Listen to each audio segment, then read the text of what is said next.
Good evening, everyone. Here with our first delve into a little bit of NASCAR talk on the channel here. My name's Sean, SEC Sean. We just trying to jump in and get a little more spread out on our knowledge here with WT Sports Dudes. Give a quick shout out to the crew. We got Robert with WT Sports Dudes. All these are available on YouTube, by the way. You can check out Moss at Level Up Sports 10. You got Parlay Poe, who runs the Blitzburg podcast. Post Game, who runs the Post Game 86 podcast, I believe is the name of his. You got Zaya, you got FanDuel Zay. You can find him, and then T1. You can find him at City League TV on YouTube and Facebook. I believe I got all of our crew locked in on that. Just doing something a little different. It's one of the best, to me, it's the best sporting event for fans. One of the only sporting events, if not the only, that you can not only get free tickets to, free merchandise, you can also, most racetracks allow you to bring in your own cooler with your own drinks and food. Which is totally different. Obviously, you're not going to wind up going to a professional football game and being able to just reach into your cooler and grab out a cold beverage of your choice. But as far as the series goes and what gets me going with it is, I'm a big car guy. I love cars, the old American muscle cars, Mustangs, Chevelles, the old Camaros, Chargers, the old loudness of the big V8 engines.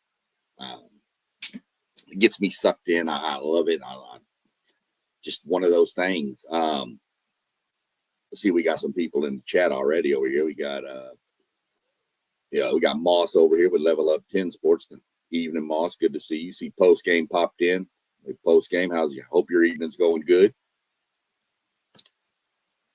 But as far as it goes with the whole sport is it's a crazy start. If you go back and look at the history of NASCAR, it started by moonshiners running from the law, and they just started there. Let's just, instead of do this, let's race. Pretty good movie out there to give you the intro, the beginning of it. It's called Red Dirt Rising. You can find it on Netflix too. Pretty good little show. Tells you kind of the origins of the sport. Sport's been around 76 years. It's the best form of motorsports in my mind. It's bumper to bumper. I explain to some of the guys when I'm explaining to get on the interstate and get 2 inches, 3 inches behind the car in front of you, but now do that at 180 miles an hour. And you got a car to your right and a car to your left, and they're about 6 inches off the side of your doors. The amount of skill it takes to do something like that, it freaks me out just thinking about it. You go, you got a lot more. We'll get into a lot more as we go along, but there's one of the things I want to bring out to everybody, and I wouldn't start this till later on, but there's an app out there called the NASCAR app, obviously. And if you sign up and go through and select, and there's little, newsletters, and every Tuesday and Thursday they have a question on there, and every Wednesday they do this Powerball drawing for points, and you just stack points. At the end of the year, the points expire December 12th, but you have different statuses. You have rookie, amateur, and I think challenger as the 3 levels. And they're different point levels, but they give you bonus points for each thing you do. Fantasy teams, the questions, checking into races, which is just simply opening the app and hit check in every race. Normally there's 3 per weekend, so it's 150 points every weekend. You get the 5,000 points. You cash in those points. They send you 2 tickets to the race of your choice, and they're good seats. We've had pretty good seats. Me and my wife, we've gone to. Me and my wife went to 2 races so far with the free tickets, and me and my son went to 1 race so far. We've been to St. Louis, Texas, Bristol Motor Speedway in Tennessee, and Michigan. In the Michigan track from here in Columbus, where I am right now, it's about 2 hours. It's really close. So that's a little bit about the sport and some of the stuff. And as I said, we'll get more in depth as to the app and more of the teams, the dynamics of the teamwork of NASCAR and all that stuff. Different sponsorships, things like that, how the series has evolved over the years. I know I had one person ask me who would be the top 5 drivers all time in NASCAR. And that's a tough one. The first 3 are really easy. Richard Petty, known as the King, has 200 wins by far. The next closest to him has 105. Dale Earnhardt Sr. and Jimmy Johnson. Now, those 3 are easy 1, 2, 3 because those are the only 3 people with 7 championships. In fact, Jimmy Johnson holds the record. He won 5 consecutive. And that's, I mean, you think it's hard winning back-to-back in football, basketball, baseball. Doing 5 in a row in a sport where 36 other competitors are on the field at the same time at every race, 36 races a year. That's probably never, it will probably never be matched again. 4 and 5 can be debated. I put Jeff Gordon at 4 because he has the next, which is the 4 championships. And Jeff Gordon was really one of the first ones to bring kind of the younger crowd in. Everybody called him Hollywood and Pretty Boy and numerous other nicknames. He was like one of the real first big ones from California to make it. So this series, I mean, used to be based pretty much in the South and the East. And now it's nationwide. In fact, last year we raced in Mexico City. They're trying to go international. The 5th person on the list, I don't know about this. I put Darrell Waltrip and then David Pearson. I put both of them. David Pearson is the gentleman with 105 wins. He has 3 championships. Darrell Waltrip has 3 championships and 84 wins.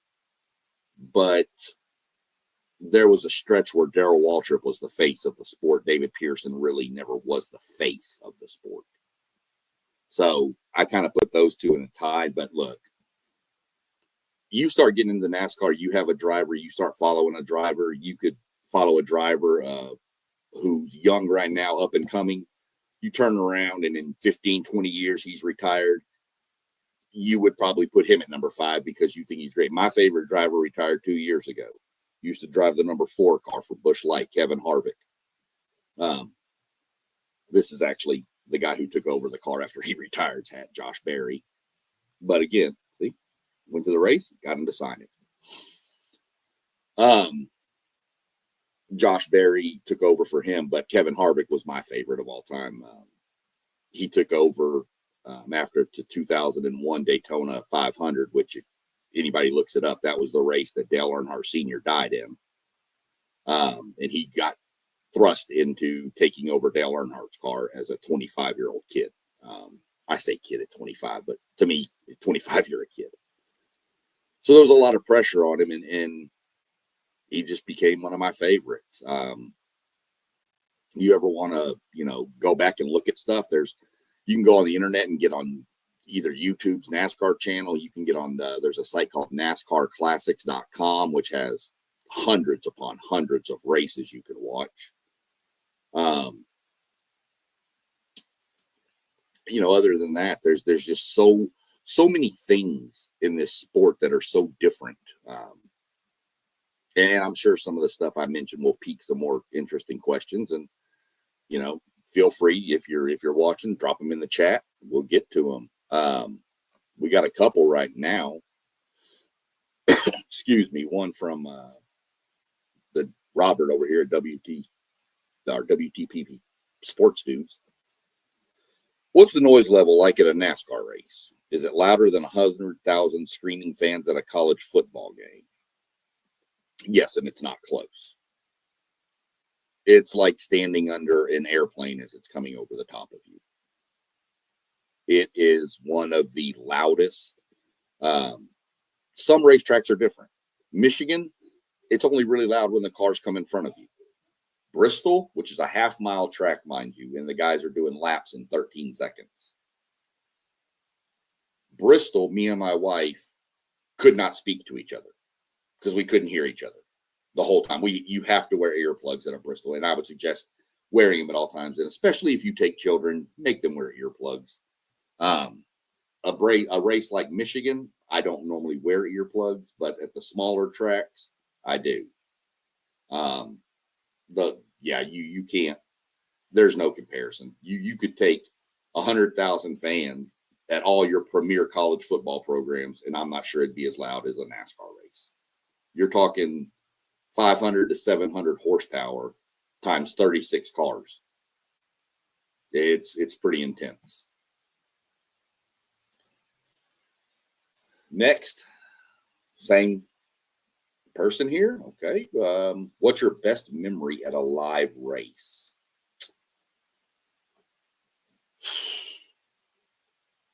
It's kind of a tie. The first race, well, not the first race, but one of the races of the first race I went to with my son was the final year that my favorite driver was racing.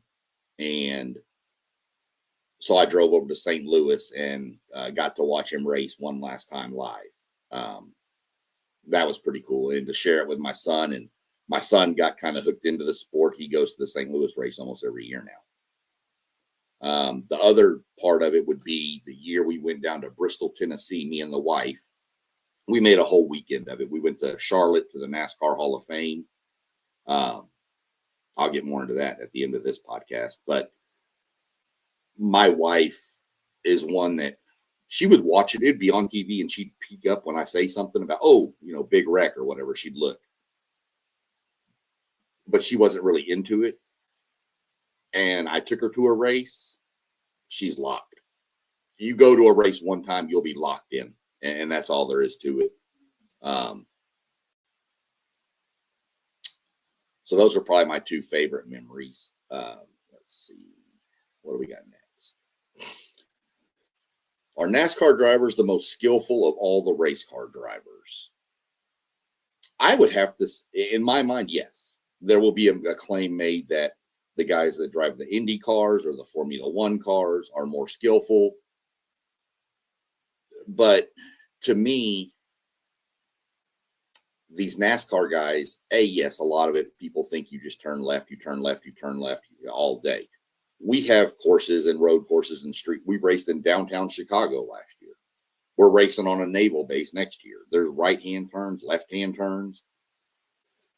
But in the other series, there's a lot more penalties for bumping somebody or cutting somebody off, where in NASCAR, it's kind of encouraged. They're in my way. I need to go. You hit them in the rear. They move up the track a little bit. You go on right underneath them. You do that in any other form of motorsports? No, that's a penalty. Sorry. So, to me, they're the most skillful, because you've also got 36 cars on the track, sometimes more. And you've got all of them bunched. Normally, they're near each other. There are races where they get spread out, but a lot of times you've got 36 cars that you could literally say from the time the first car crosses the start-finish line to the last car, there's sometimes that whole gap is 2.2 seconds. And that's to be able to keep a car off each other, away from each other, literally bump somebody on some of the tracks, Daytona, Talladega. They will literally hit each other on purpose to push them forward over and over and over. One wrong push and it wrecks. But they're so skilled at doing it. It's one of the most insane things I've ever seen. So I would say NASCAR drivers are the most skillful. You get an argument from other things, from other people, just stating, that they like F1 better. F1's the movie stars. NASCAR's the blue collar boys. It's just the way I look at it. So yeah, even Robert jumping on earplugs. Yeah, it's super loud.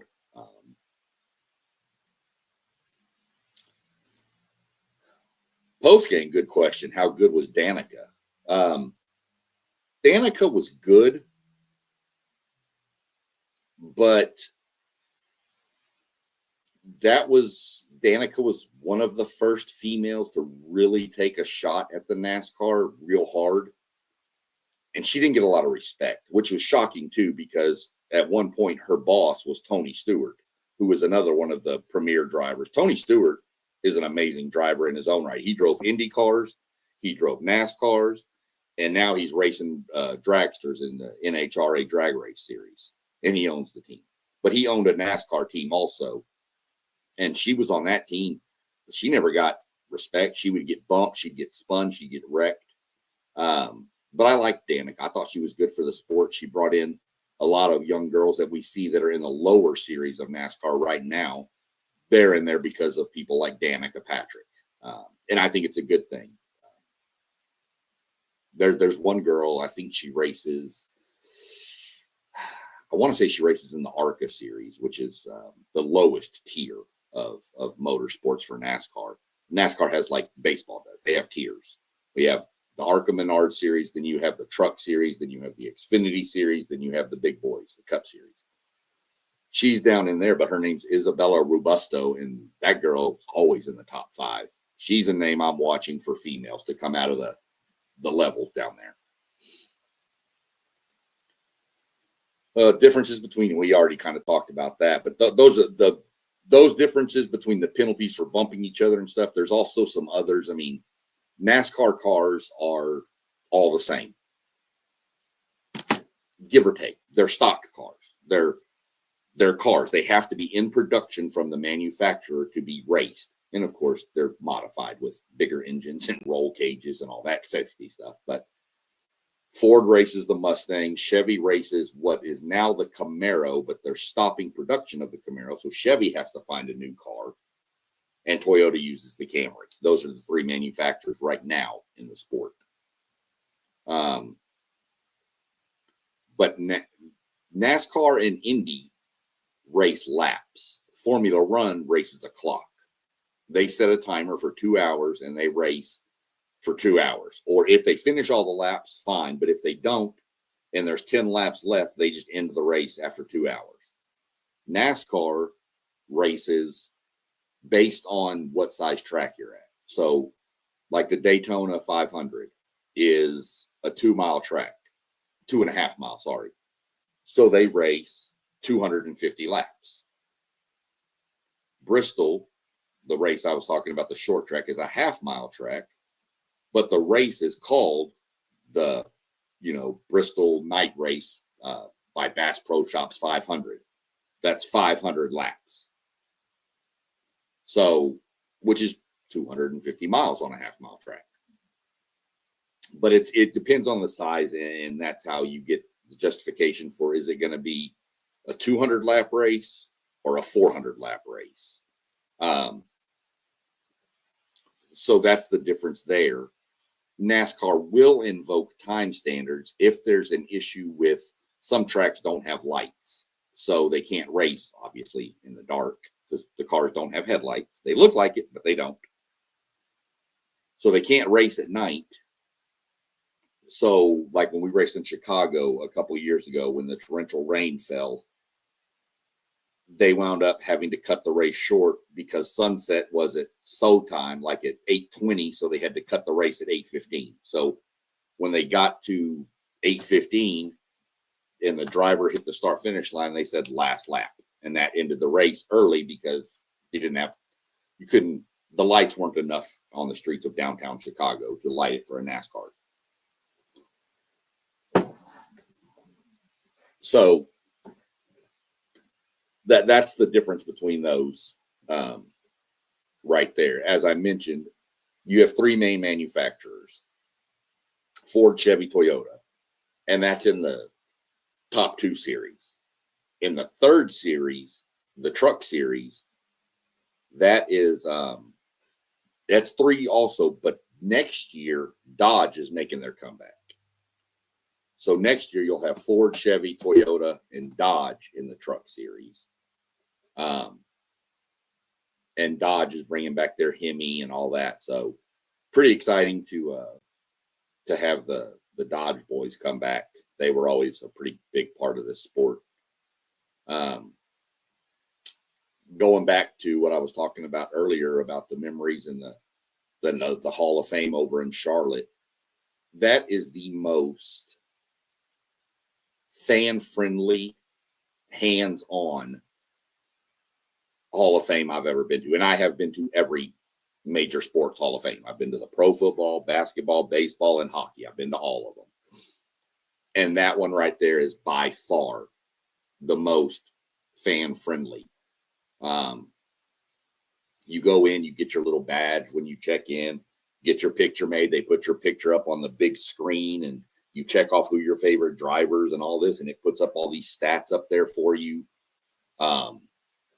Your badge has a little thing on it you can scan to set off different, little modules and stuff.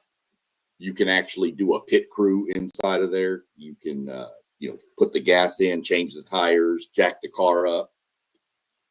You can get on their simulator and race an actual car. And then if you're good enough on the simulator, then you can actually go into an actual race mechanism inside of a car with 12 other people racing on a big screen.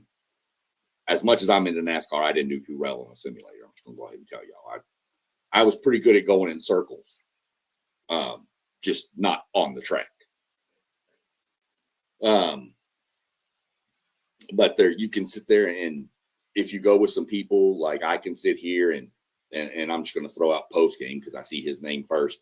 He can sit on the other side and he can be like the race director, and I'm the commentator, and he can tell me what I'm fixing to see, and so I know what to talk about and all this. Tons of artifacts in there, tons of just history of it. They've got when you first on the first floor, they've got cars and you can see them from outside, and then the track just does this.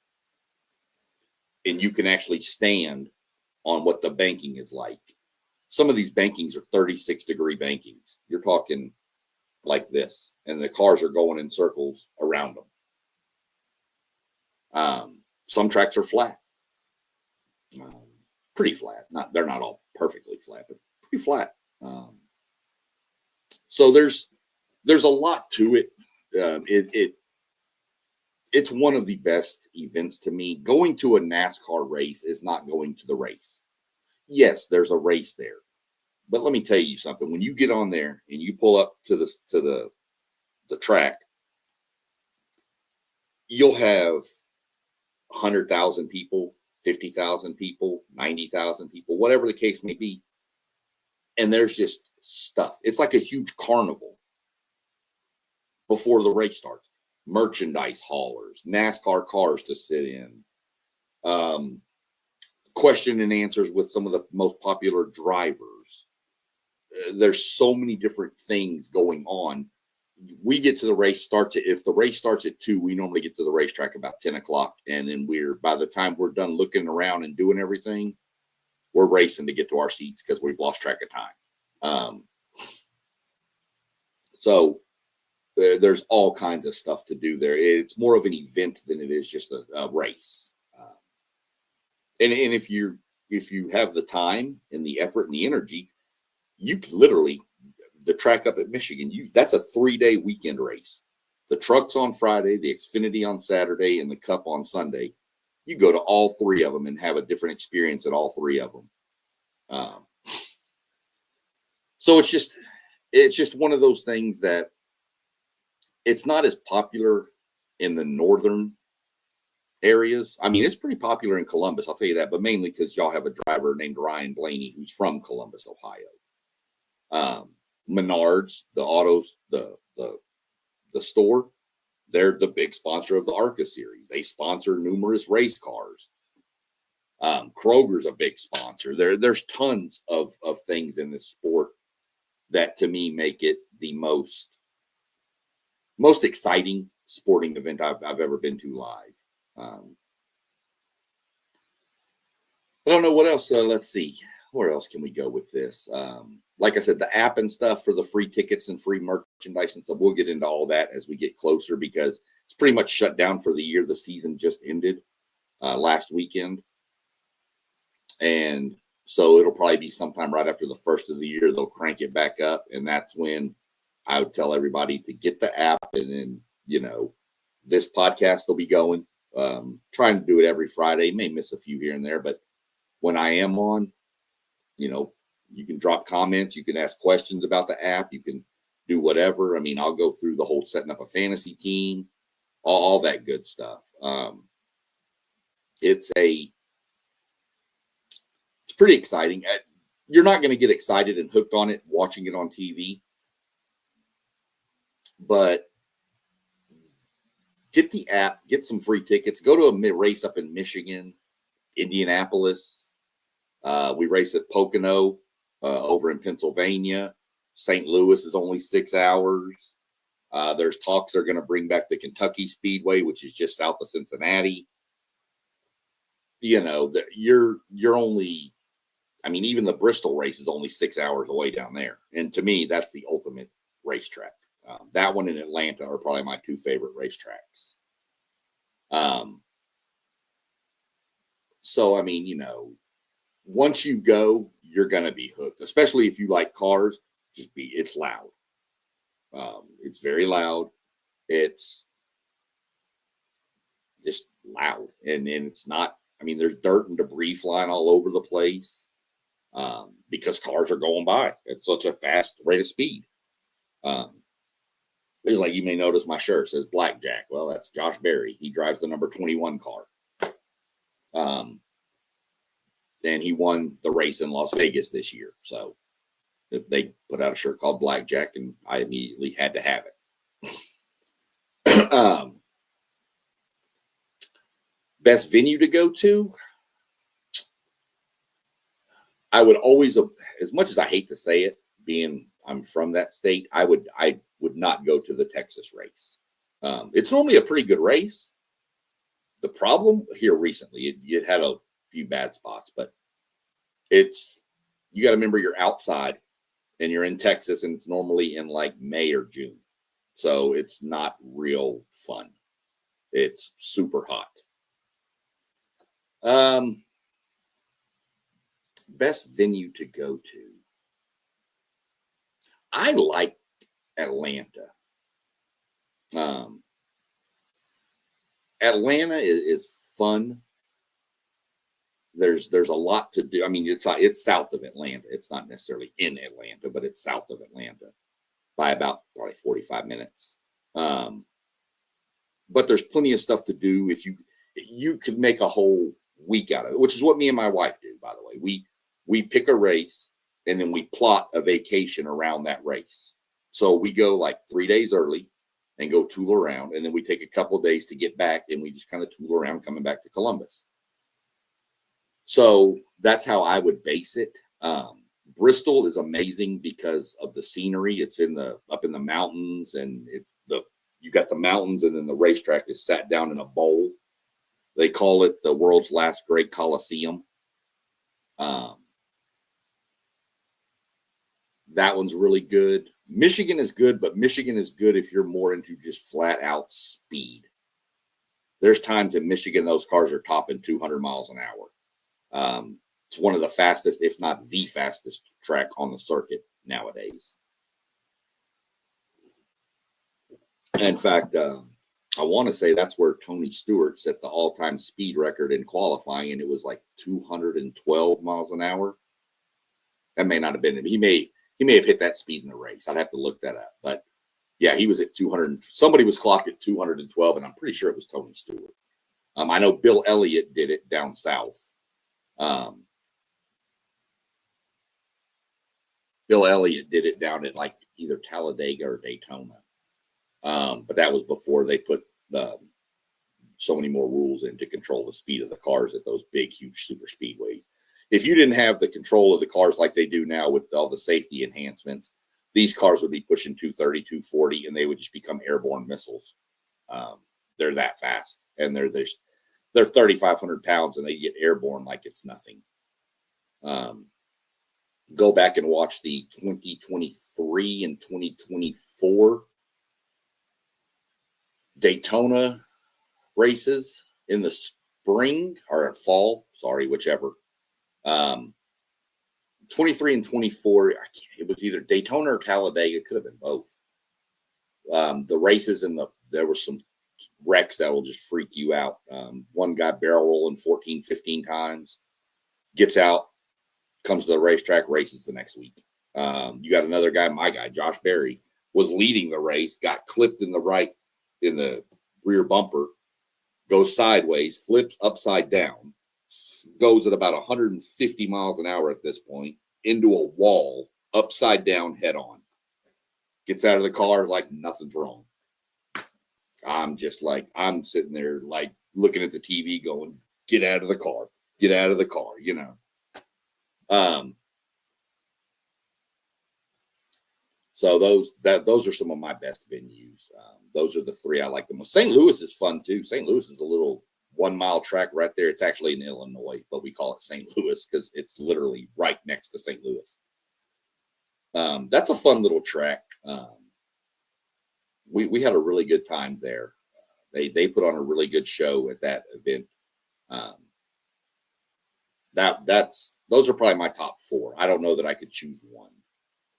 What Doug say here? Doug Jones. I used to go see the funny car races up on the north side of Houston. Yeah, funny cars are fun. Drag racing is fun.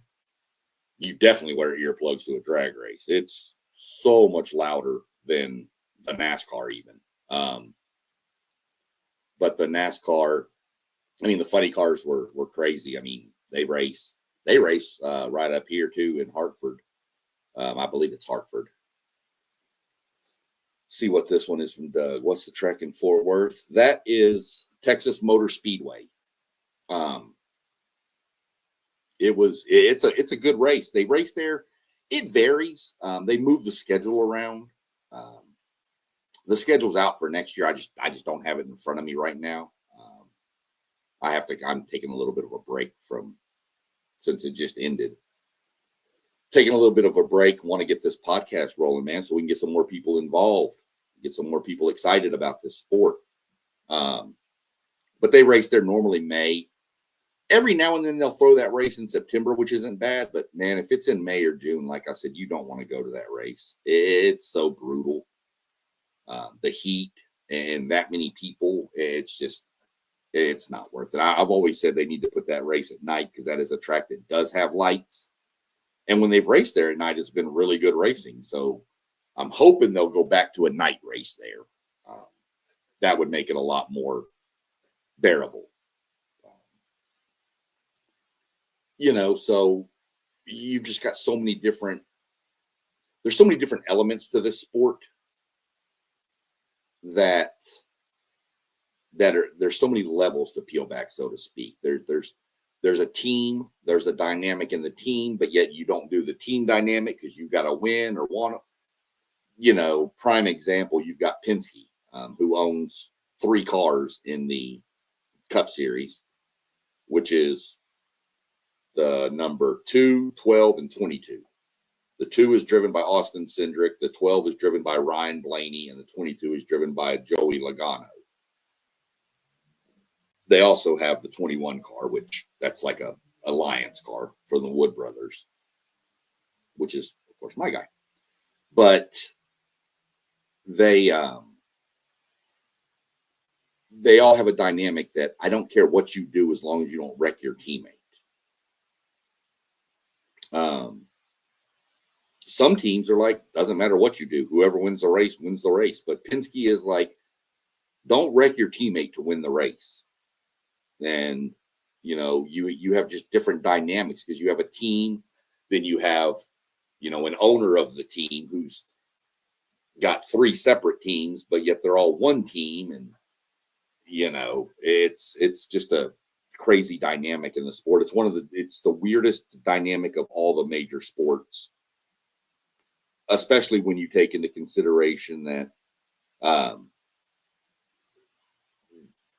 when you think about it, the season just ended and the Daytona 500 is less than 100 days away. So the Sunday after the Super Bowl is the Daytona 500 every year. So you have the Daytona 500 in less than 100 days. So these guys, even though the season just ended, they're all back at the race shop building cars for next year and prepping and testing and simulating and all that, because they have to. It's a year-round thing. There is no really off-season. They go, pretty much all the teams are based out of Charlotte, North Carolina anyway, or right around there. And they're all back there working on their cars. They'll get to Daytona. Once they get to Daytona, they will race for 36 consecutive weeks. 36 weeks. And I think they have 2 off weeks next year. Some years they only have one. This year we only had 1 off week, and that was Easter. Easter is always an off week. Easter and Mother's Day are normally the days they take off. So, but you're talking 36 races traveling all over the U.S. Start in Daytona, go to Atlanta, go to Austin, Texas, out to Las Vegas, down to Phoenix, back over to Tennessee, up to Virginia. They're all over the U.S. Like I said, last year was crazy because when they left the Michigan race we were at, the cars were loading up and they were going to Mexico City from Michigan. But yet they were in Fort Worth, Texas 2 weeks prior to that. I was like, wouldn't it have made sense to go to Mexico City from Fort Worth versus Michigan? But whatever. So it's a huge, long sport. They do have playoffs. It's not just how it used to be back in the day where it was just a point system, and half the time by the four races left in the year, you already know who the winner was. So they went to a playoff format, and it's the only sport to this day that when the playoffs start, you have 16 drivers. You race 3 races. The top 12 after that in points or have won a race move on. And you do that again, and then you cut it down to 8, and then you do it again with 3 races to get to 4 people. When you get to 4 people, the championship race was in Phoenix last weekend. Next year, it'll be in Miami. When you get down to those 4 people, it's not just those 4 on the track, though. There's all 32 other cars on the track also. So you don't have to win the race to win the championship, but you have to beat the other 3 competitors that are in the top 4. But you still got 32 other cars on the track. So you could be leading the race. Somebody in second place or somebody in a lap car up ahead spins out. You run into them. You lose the championship because somebody else's problem. It's the only sport that involves that. And you've got to also take into the fact that these cars are cars. Motors break. Brakes give up. Clutches go out.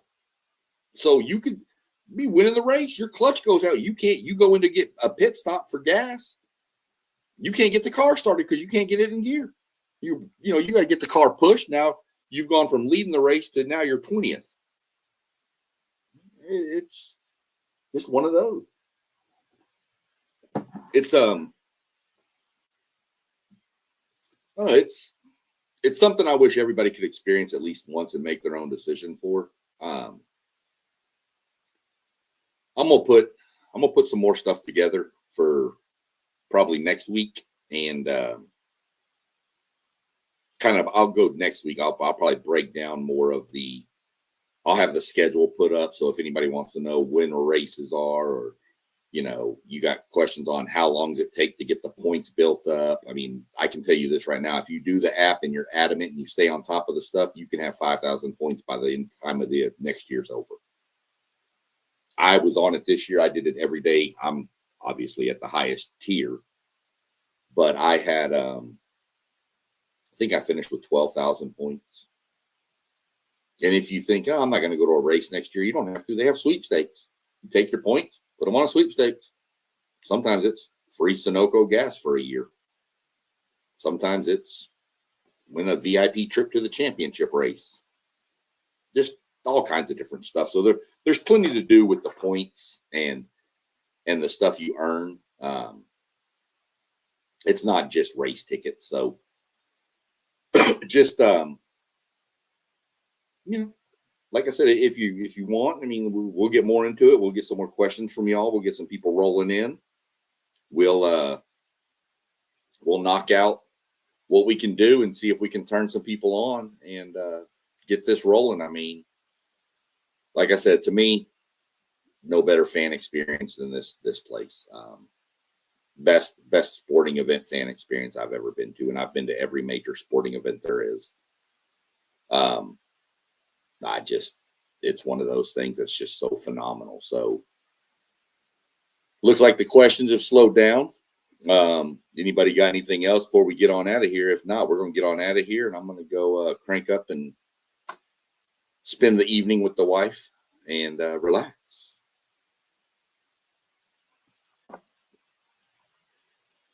So, all right, gentlemen, ladies, children, everybody, don't forget now. You watch us, go like and subscribe to us, me, all the channels that we mentioned earlier. You'll see them probably roll by at the end of the video too. Go like and subscribe. That's what we do. I mean, we don't do this for fame and fortune. We just do it for the love of whatever the sport is, and trying to get more people involved, and anything we do from there. And one more quick topic on that. A lot of times if you and your wife or girl or whatever want to go to a race and you got kids, normally the Truck Series and the Xfinity Series, their tickets are free for children under 12. So just another way to make a family event out of it. And who knows, might even make a young race car driver out of one of them kids. I keep trying to get my granddaughter to do it, but my daughter says no. So we'll jump on. We'll get some more stuff loaded for next week. We'll jump on next week. Other than that, check us out. We'll be back on the channel tomorrow. We'll be back on Sunday. We'll be back on probably Monday. Pretty much every day. Come check out WTP Sports Dudes. You won't regret it. I promise. Other than that, everybody have a great night. Stay safe, and we'll catch you on the next one.